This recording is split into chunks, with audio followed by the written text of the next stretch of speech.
السلام علیکم ورحمۃ اللہ وبرکاتہ نحمده ونصلی علی رسولہ الکریم اما بعد۔ آج کا سبق سن لیجئے۔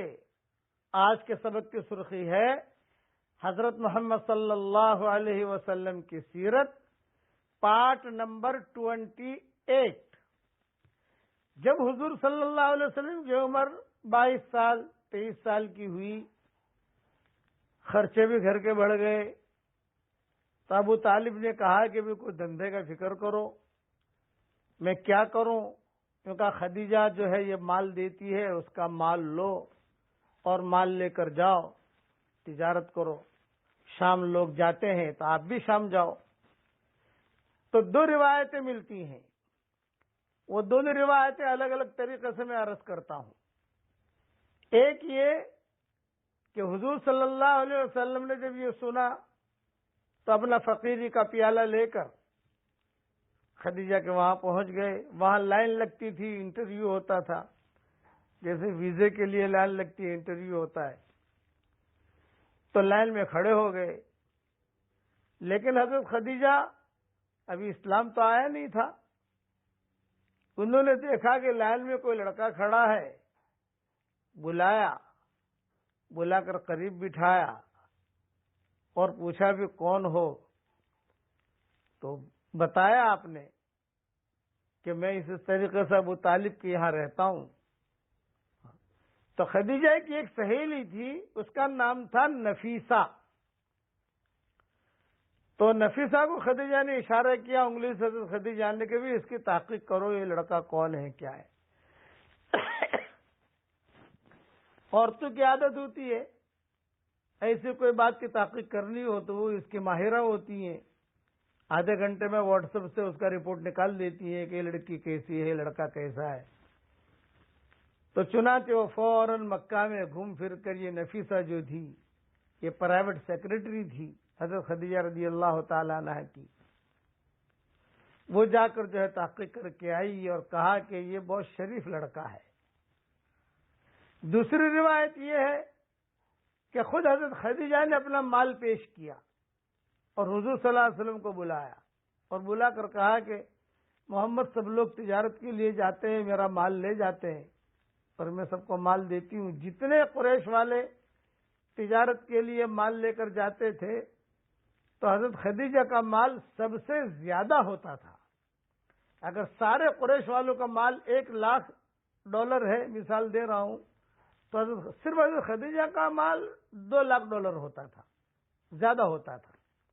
حضور صلی اللہ علیہ وسلم کو روانہ کیا اور حضرت خدیجہ کے ساتھ جو غلام تھا میسرہ، تو حضرت خدیجہ نے اس میسرہ کو بھی روانہ کیا اور میسرہ کو کہا کہ تم دیکھتے رہنا کیا ہوتا ہے رستے میں، جو بھی ہو مجھے آ کر رپورٹ دینا۔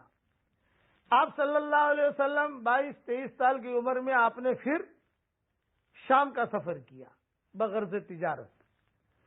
ایک جگہ جا کر ٹھہرے درخت کے نیچے، تو وہاں ایک راہب رہتا تھا۔ اس نے کہا یہ جگہ پر حضرت عیسیٰ علیہ السلام کے علاوہ کوئی ٹھہرا نہیں ہے، اور اس زمانے کا آخری نبی جو آئے گا وہ اسی جگہ ٹھہرے گا، یہ اس زمانے کا ہونے والا آخری نبی ہے۔